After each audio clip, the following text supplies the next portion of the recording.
সবাইকে আবার ফুলা বাই মুহূর্তে স্বাগতম। আশা করি সবাই অনেক ভালো আছেন। আজকে আপনাদের জন্য আরও একটি রেসিপি নিয়ে হাজির হলাম। যদিও এটার পিৎজার রেসিপি অনেক দেওয়া আছে, তারপরও আজকে অন্যভাবে একটু বানাচ্ছি, তার জন্য ভাবলাম শেয়ার করে ফেলি। তো আমি প্রথমে ময়দার মধ্যে হচ্ছে ইস্ট হাফ চা চামচ, চিনি হাফ চা চামচ এবং পরিমাণ মতো লবণ দিয়ে ভালো মতো ড্রাই ইনগ্রিডিয়েন্টসগুলো মিক্স করে নিচ্ছি।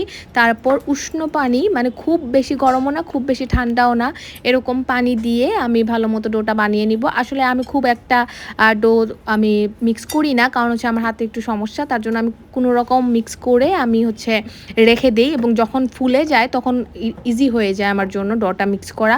তার জন্য আমি এইভাবেই রেখে দিব, অল্প একটু তেল ব্রাশ করে উপরে, যাতে ড্রাই না হয়ে যায়। আর আরেকটা কথা হচ্ছে, আপনারা চাইলে পানি অথবা দুধ, গরম উষ্ণ দুধ দিয়ে আপনারা মিক্স করতে পারেন। দুধ দিয়ে মিক্স করলে ফ্লেভারটাও সুন্দর আসে এবং টেস্টটাও অনেক ভালো আসে।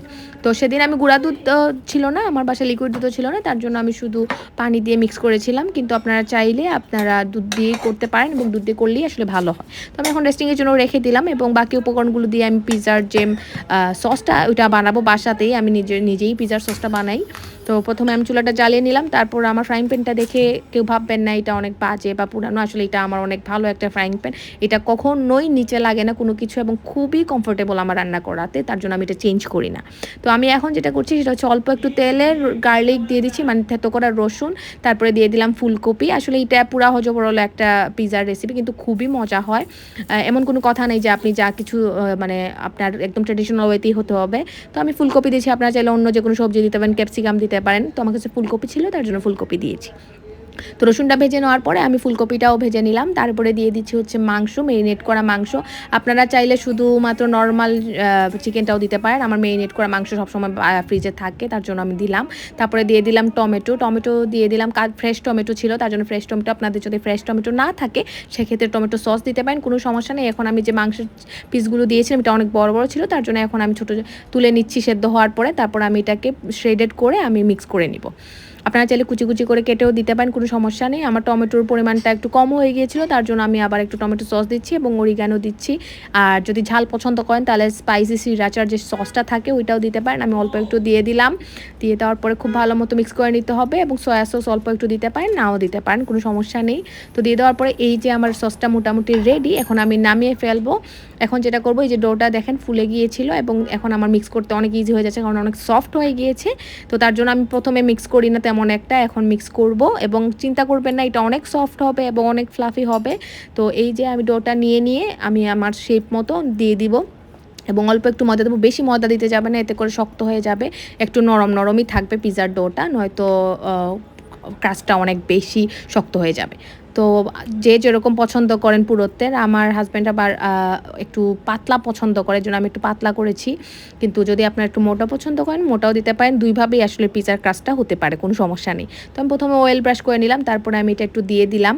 ও আরেকটা টিপস আমি ফলো করি, সেটা হচ্ছে আমি প্রথম পিৎজার কাজটাকে একটু বেক করে নিই 5 থেকে 7 মিনিটের জন্য, তাহলে আর ভেতরটা বা বাইরটা কাঁচা থাকে না। সসটা দেওয়ার পরে যে একটা কাঁচা কাঁচা ভাব থাকে মাঝে মধ্যে উপরের অংশে, সেটা আর হয় না।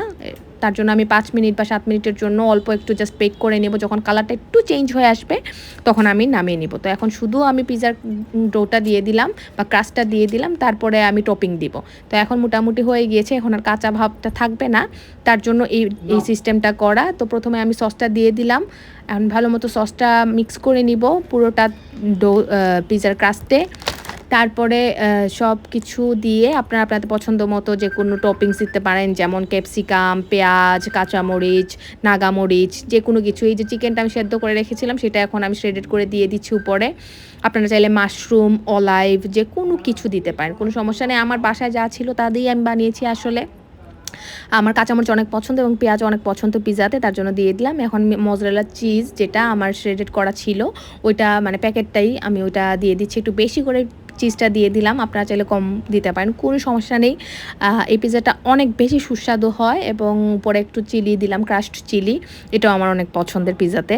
তারপরে একটু অরিগানো ছিটিয়ে দিতে পারেন, কোনো সমস্যা নেই। এখন আমি আরও 15 মিনিটের জন্য বেক করে নেব। এটা আসলে তেমন কোনো কিছুই না, আপনারা দেখলে বুঝতে পারবেন। আর আমার কিছুটা এক্সট্রা ডো ছিল, সেটা দিয়ে এখন আমি নান রুটি বানিয়ে নিচ্ছি, কারণ আমি পছন্দ করি না। তো ভাবলাম যে ফ্রিজে রাখলেই আসলে নষ্ট হয়ে যাবে, আর বানাবো করে আর বানানো হয় না। এর জন্য পিৎজাটা আমি বেকে দিয়ে আমি এখন অন্য চুলাতে হচ্ছে গিয়ে নানটা বানিয়ে নিচ্ছি, মানে রুটির মতো কিছুটা। তো আপনারাও চাইলে এইভাবে যদি এক্সট্রা ডো থাকে সেটা দিয়ে আপনারা নান রুটি বানিয়ে নিতে পারেন, কোনো সমস্যা নাই। আর এই যে দেখেন কীরকম ফুলছে, এটা দেখেও বোঝা যাচ্ছে পিজাটা কীরকম সফট হবে।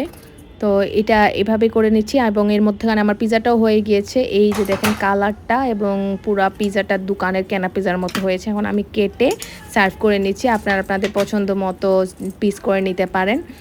আর পিজা কাটা না থাকলে কোনো সমস্যা নেই, খুন্তি শার্প খুন্তি বা ছুরি দিয়েও কেটে নিতে পারেন, কোনো সমস্যা নেই।